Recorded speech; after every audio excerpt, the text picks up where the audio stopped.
கர்த்தர் உங்களை ஆசீர்வதிப்பார். எங்களுக்கு சொந்த ஊர் நால்மாவடி. ஆனால் நான் பிறந்து விளைந்ததெல்லாம் தூத்துக்குடி. என்னுடைய பெற்றோர்கள் பிழைப்புக்காக தூத்துக்குடிக்கு வந்து விட்டார்கள். நான் குடும்பத்தில் மூத்த பையன். எனக்கு அடுத்தாப்புல 2 தம்பியும் 2 தங்கச்சியும் இருக்கிறார்கள். என்னுடைய தகப்பனார் ஒரு மிகவும் கஷ்டப்பட்ட ஒரு குடும்பத்தில் பிறந்தவர். முட்டாய் வியாபாரம் செய்து அதை தன்னுடைய தலையில் வைத்து கடையில் கொண்டு கடகடையாக போட்டு கஷ்டப்பட்டு எங்களை வளர்த்தான். ஒரு பெரிய பணக்கார குடும்பத்தில் பிறந்தவன் அல்ல, ஒரு எளிமையான குடும்பத்தில் பிறந்தவன். என்னுடைய தகப்பனார் சின்ன வயதிலிருந்து ரொம்ப கஷ்டப்பட்டவர்கள். அவருடைய தம்பிமாரை அவருடைய அம்மா அப்பா இறந்து போனதுனால தம்பிமாரை வளர்த்திருக்கிறார்கள். அதனால எங்களையும் ரொம்ப கஷ்டப்பட்டு வளர்த்தார்.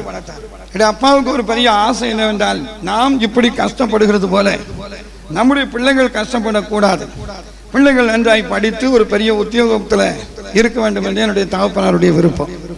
அதனால என்னுடைய அப்பா என்ன ரொம்ப நல்லா படிக்க வைத்தார்கள். நான் தூத்துக்குடியில் ஒரு ஸ்கூலில் 8வது வகுப்பு வரைக்கும் படித்தேன். 6வது வகுப்பு வரைக்கும் மிக நல்ல அருமையாக படித்தேன். நல்ல மார்க்குகள் எல்லாம் வாங்கினேன். நல்ல ஒரு சந்தோஷமாய் என்னுடைய பெற்றோர்களை மகிழ்ச்சிப்படுத்தக்கூடிய பையனாக இருந்தேன். 7வது 8வது வகுப்பு படிக்கிற காலத்தில் எனக்கு பள்ளிக்கூடத்துக்கு போக விருப்பம் இல்லாமல் போய்விட்டது. மேல் தீய நண்பர்களோடு கூட சேர்ந்து சினிமா பார்க்க வேண்டும் என்ற ஒரு சினிமா பிரியனாக காணப்பட்டேன். பள்ளிக்கூடத்துக்கு பெற்றோர்கள் அனுப்பும்போது புஸ்தகங்களை பக்கத்தில் இருக்கிற உடங்காடு, அங்கே நிறைய காடுகள் இருக்கிறது, அந்த காடு பகுதிகளில் கொண்டு புஸ்தகத்தை குழியை தோண்டி பிழைச்சி வச்சுட்டு சினிமா தேட்டருக்கு போயிடுவேன். சினிமா பார்த்து முடிச்சுட்டு வந்து பிற அந்த புஸ்தகத்தை குழியை தோண்டி அதை எடுத்து அது வீட்டுக்கு வருவேன்.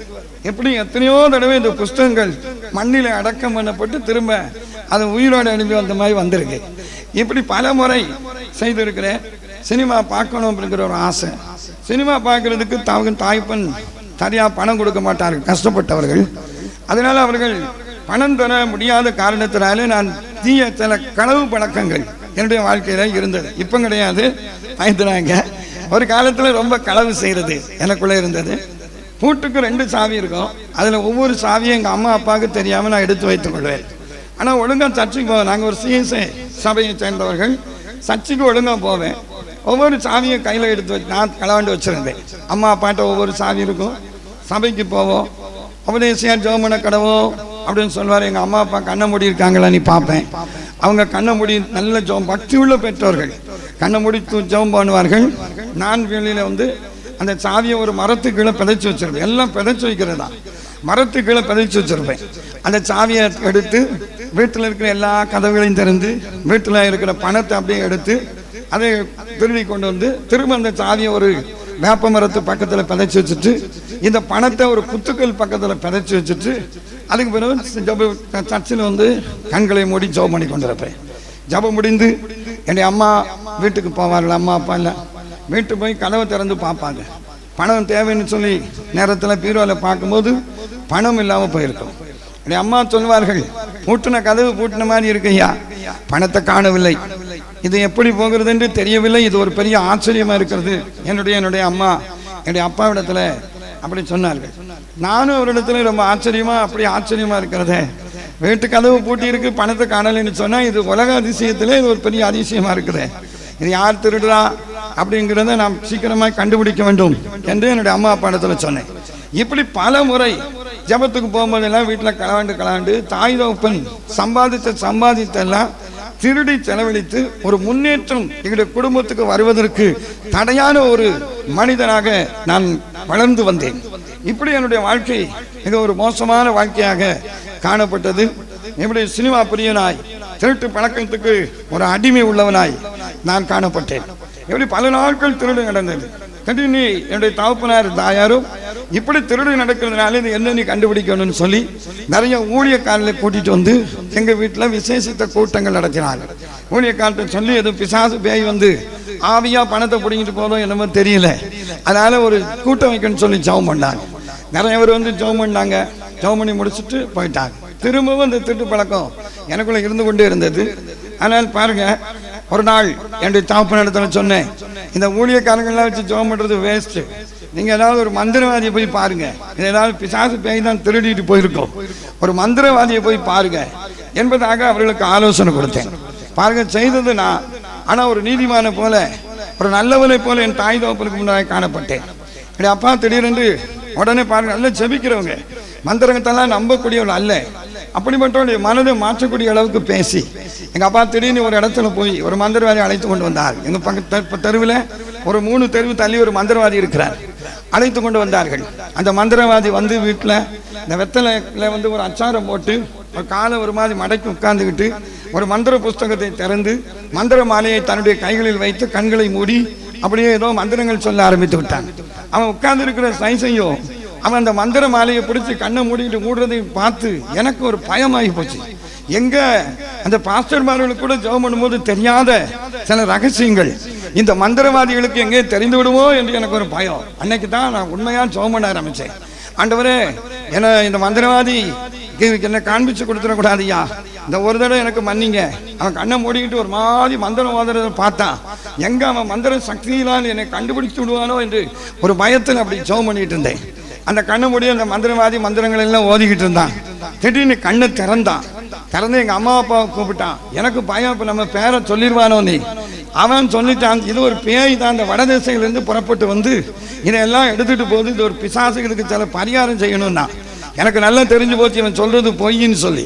இருந்தாலும் அந்த இடத்துல ஒன்றும் சொல்லக்கூடாது என்பதற்காக அமைதியா இருந்து விட்டேன். என்னுடைய தாய் தோப்பன் இந்த மந்திரவாதிக்கு செய்ய வேண்டிய அத்தனை பரிகாரத்தையும் அதுக்கு பணத்தை அவனுக்கு கொடுத்தாரு. ஒரு பக்கம் நான் திருடிட்டு போயிடுறேன், இன்னொரு பக்கம் மந்திரவாதி அவன் தன்னுடைய மந்திர கிரியைகளுக்கு பணத்தை இப்படி என் தாய் தோப்பன் கஷ்டப்பட்டு சம்பாதித்த பணங்கள் எல்லாம் இப்படி அநியாயமாய் போகிறதுக்கு நான் ஒரு காரணனாய் காணப்பட்டேன். இப்படி என்னுடைய வாழ்க்கை இருந்தது. ஒரு பெயர் கிறிஸ்தவனாக இருந்தேன். உண்மையாகவே இயேசு கிறிஸ்தவ பற்றி எனக்கு அவர்தான் தெய்வங்கிற ஒரு அறிவு இல்லாம ஏதோ கிறிஸ்தவ பெற்றோர் வயிற்றில் பறந்திருக்கிறோம். ஆகவே கிறிஸ்தவன் என்ற பெயர்ல ஒரு பெயர் அளவிலே கிறிஸ்தவனாய் காணப்பட்டேன். கிறிஸ்து தான் தெய்வங்கிறது எனக்கு தெரியாது. அவரை பற்றிய சத்தியங்கள், அவரை பற்றிய அறிவு, அவரை பற்றிய ரகசியங்கள் இதெல்லாம் எனக்கு தெரியாத ஒரு நிலையில நான் இப்படி ஒரு கொடிய பாவியாக நான் வாழ்ந்து வந்தேன். இப்படி நான் செய்த பாவங்களுக்கெல்லாம் கணக்கு கிடையாது. அதெல்லாம் நீங்க கேட்டீங்கன்னா ஏப்பா இவ்வளவு பயங்கரமான ஆளான்னு சொல்லி நினைப்பீங்க. அப்படி ஒரு பயங்கரமான மனுஷன். வீட்டிலையும் தெருவிலையும் பலவிதமான திருடுகளை எல்லாம் செய்தவன். எங்க வீட்டு பக்கத்துல எல்லா ஜனங்களும் உப்பளத்துல வேலை பார்ப்பாங்க. வீட்டு பக்கத்துல 11 மணி அளவில் யாருமே ஆட்கள் அதிகமாக இருக்க மாட்டாரு. ஒரு நாள் திடீரென்று அந்த தெருவழியா போனேன். ஒரு வீட்டில் பாருங்க, ஒரு 10 முட்டையும் ஒரு கோழியும் அவன் அடை வச்சிருந்தான். நடுன்னு அந்த வீட்டை எட்டி பார்த்தேன், ஒருத்தரும் இல்லை. முட்டையும் கோழியும் பெட்டியும் முட்டையுமா தலையில தூக்கிட்டு வீட்டுக்கு வந்துட்டேன். வீட்டுக்கு வந்து எங்க கொண்டு வச்சு எங்க அம்மா எங்க அப்பாட்ட சொன்னாங்க, ஐயா பாருங்க திடீர்னு ஒரு 10 முட்டையும் ஒரு கோழியும் கொண்டுட்டு வந்திருக்கான், இது என்னன்னு தெரியலையா, என்னன்னு கூப்பிட்டு கேளுங்க ஐயான்னு சொன்னாங்க. நான் எங்கள் அப்பா கூப்பிட்டு, டே இது என்ன ஒரு 10 முட்டை கோழி பெட்டி. அப்போ நான் அவரிடத்துல இப்படியா சொல்லிவிட்டேன், இந்த முட்டை பெட்டி கோழியெல்லாம் இது எங்கேருந்து வந்ததுன்னா இந்த முட்டை நம்ம நாட்டு முட்டை இல்லை, வெளிநாட்டு முட்டை. அதனால இந்த முட்டையை ஒருத்தன் தந்தான், ஒரு கோழியை வாங்கி இப்போ அடை வச்சிருக்கேன். அதனால இது வெளிநாட்டு கோழி குஞ்சுகள் நம்முடைய தேசத்தில் முதல்ல அதுவும் நம்ம வீட்டில் தான் பிறக்க போகுது, இதெல்லாம் வெளியே சொல்லக்கூடாது, இதை அப்படியே அமுன்னு வச்சுக்கிடுங்கன்னு சொல்லிட்டேன். 3 நாளையில் அந்த கோழி குஞ்சு பொரித்து விட்டது. என்னுடைய அம்மா எங்கள் அப்பாவை பார்த்து கேட்டார்கள், 3 நாளையில் குஞ்சு பொரித்து விட்டது ஐயா, 21 நாடகமாக அடை வச்சான், 3 நாளில் குஞ்சு பொரிச்சுட்டே, இது என்னன்னு தெரியலையே, இவன் ஒரு விதமான பையனாச்சே, ஆகவே இது என்னன்னு சொல்லி கேளுங்கன்னு சொன்னாங்க. எங்கள் அப்பா கூப்பிட்டு கேட்டார்.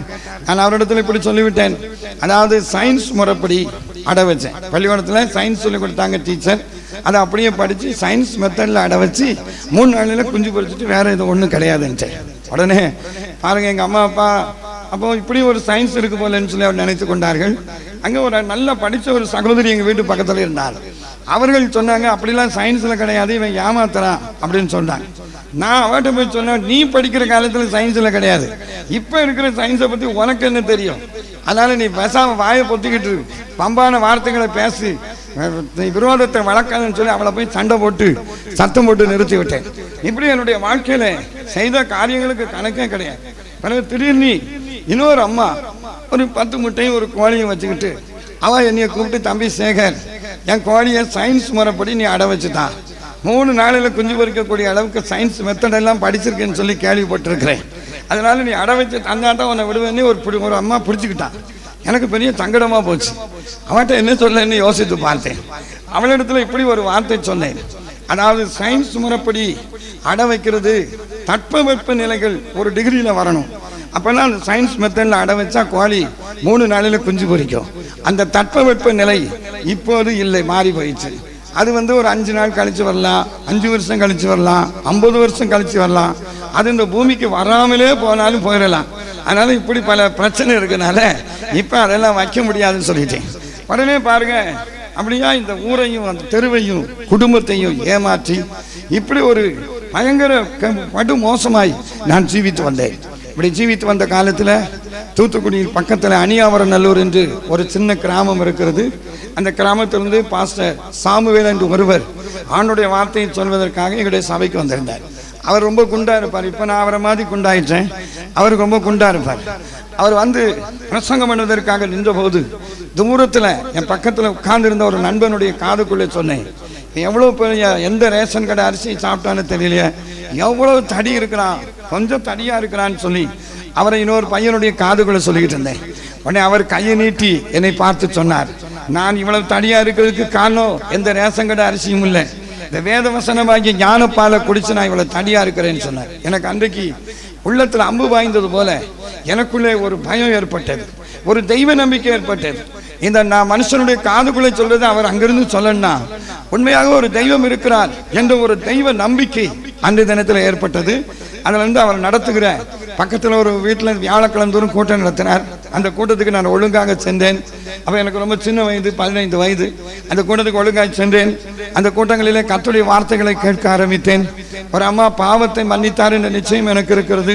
இயேசு கிறிஸ்து என்னுடைய பாவத்தை மன்னித்தார் என்று சாட்சி சொன்னார்கள். அவருடைய சாட்சியை கேட்டு நானும் தேவ சமூகத்திலே என்னுடைய பாவங்களை வீட்டில் முழங்கால் படியிட்டு 3 மணி நேரம் கண்ணீர் விட்டு அழுது எங்கெங்க என்னென்ன களவு செய்தனோ அதெல்லாம் ஆண்டவர் இடத்துல அறிக்கையிட்டு, ஆண்டவரே நான் இப்படி கொடிய பாவியாய் ஜீவித்து விட்டேன், என்னுடைய பாவங்களை எனக்கு நீர் கிருபையா மன்னின்னு சொல்லி ஜெபம் பண்ணேன். ஆனால் எனக்கு ஒரு சத்தமும் கேட்கல. அப்படி ஒரு பாவ மன்னிப்பு நிச்சயமும் அந்த 3 மணி நேரம் ஜெபம் பண்ணாலும் எனக்கு கிடைத்தது போல தெரியவில்லை. இதனால எனக்கு மன சோர்வாகி விட்டது.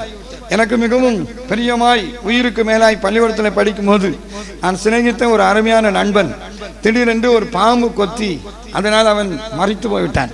எனக்கு அதிலிருந்து அந்த நண்பனே போய்விட்டான். இனி நாம் இந்த உலகத்தில் இருப்பதை விட நாமும் சாவது நல்லது என்ற ஒரு நிலை எனக்குள்ளே இருந்தது. ஒரு நாள் நான் யோசித்தேன், படிக்கிறதையும் 10வது வகுப்பு வரைக்கும் படிச்சுட்டு அதுக்கு பிறகு படிக்க முடியாமல் நிறுத்தி விட்டோம். அம்மா அப்பா இருக்கிற வரைக்கும் நமக்கு நல்ல சாப்பாடு போடுவாங்க. அம்மா அப்பா காலத்துக்கு பிறகு நாம் எப்படி இந்த உலகத்தில் ஜீவிக்க போகிறோம்?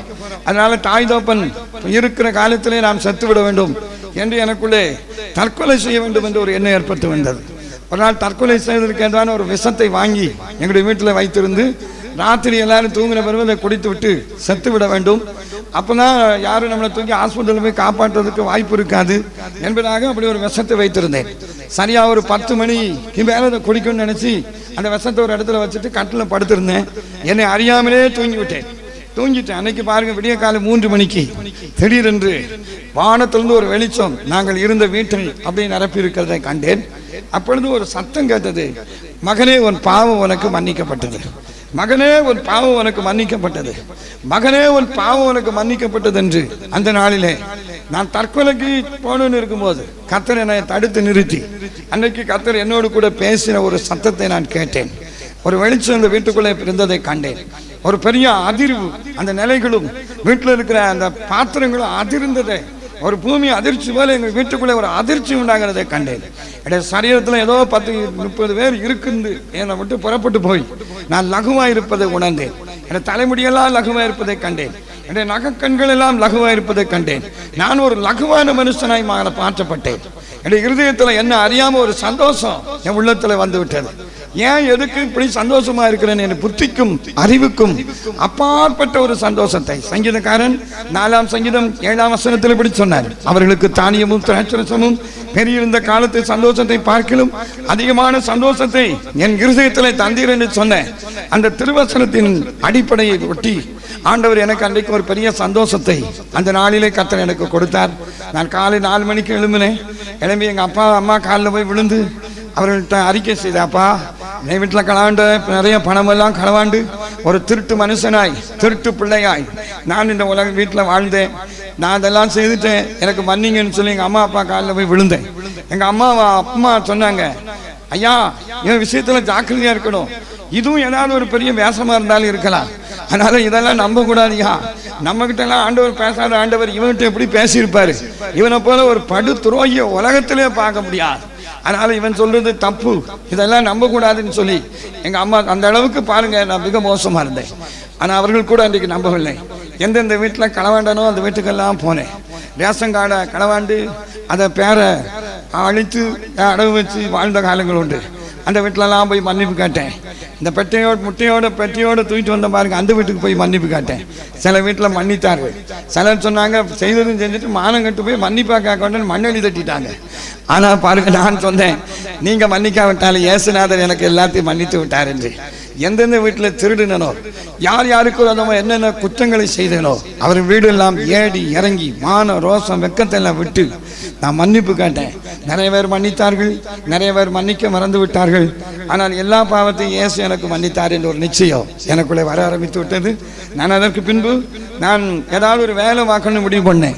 தூத்துக்குடியில் எவ்வளோ வேலை பார்த்தேன், பழக்கடையில் வேலை பார்த்தேன், அந்த விக்கு கட்டும் போது சிம்லிஸ்டில் கட்டும்போது அதில் போய் வேலை பார்த்தேன். அதற்கு பிறகு பலசர கடையில் வேலை பார்த்தேன். மீன் வியாபாரம் பண்ணேன். நிறைய மீனை வாங்கி தெருத்தருவா மீன் விற்றேன். அது விற்காம போனதெல்லாம் உப்பு போட்டு காய போட்டு கருவாடு விற்றேன். செய்த வேலையெல்லாம் நிறைய வேலை செஞ்சேன். எந்த வேலையுமே எனக்கு சரியாக செய்ய முடியாமல் போய்விட்டது. பின்பு என்னுடைய தாய் தோப்பனும் என் மேலே ரொம்ப கோபப்பட்டு என்னை பெங்களூருக்கு அடித்து துரைச்சி விட்டார். பெங்களூரில் ஒரு முட்டாய் கம்பெனியில் போய் நான் 28 நாட்கள் வேலை செய்தேன். அந்த கம்பெனியில் போய் நான் வேலை செய்த நாளில் கர்த்தர் என்னோடு பேச ஆரம்பித்தார். ஆண்டவர் ராத்திரி தரிசனங்களிலே என்னிடத்தில் பேசினார். அணிந்த எஜமானுக்கும் தற்பொழிவை நாடுகிற முதலாளிக்கும் நீ வேலை செய்ய வேண்டாம், நீ என்னுடைய வேலையை செய்யும்படியாய் நீ புறப்பட்டு போக வேண்டும் என்று கர்த்தர் எனக்கு காண்பித்தார். நான் எங்கே போகணும்னு சொல்லி கேட்டேன். விக்ரமசிங்கிற பகுதியை கர்த்தர் காட்டினார்.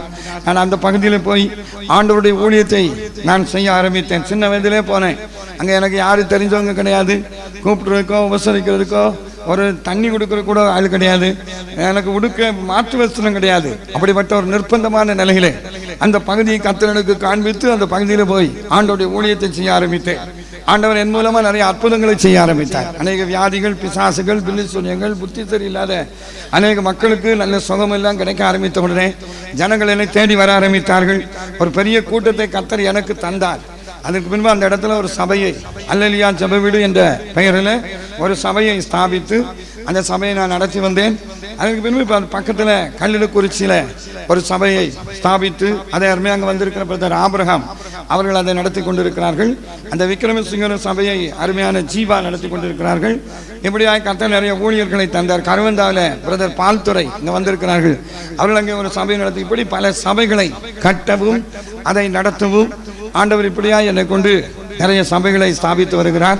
எனக்கு அழைக்கிற இடத்துல எல்லாம் போய் நிறைய கிரவுண்ட் கன்வென்ஷன் மீட்டிங், பல பப்ளிக் மீட்டிங், சில சபைகளில், சர்ச்சுகளில், தெருக்களிலே, கிரவுண்டிலெல்லாம் ஆண்டவருடைய வார்த்தைகளை போதிக்கும்படியாய் ஆண்டவர் என்னை இந்த நாட்களிலே பயன்படுத்தி வருகிறார். அதனால் நீங்கள் எனக்காக நல்லா ஜபிங்க, நானும் உங்களுக்காக ஜபிப்பேன். கர்த்தர் உங்களை ஆசீர்வதிப்பார். கர்த்தருக்கு மகிமை உண்டாகட்டும். அல்லேலூயா.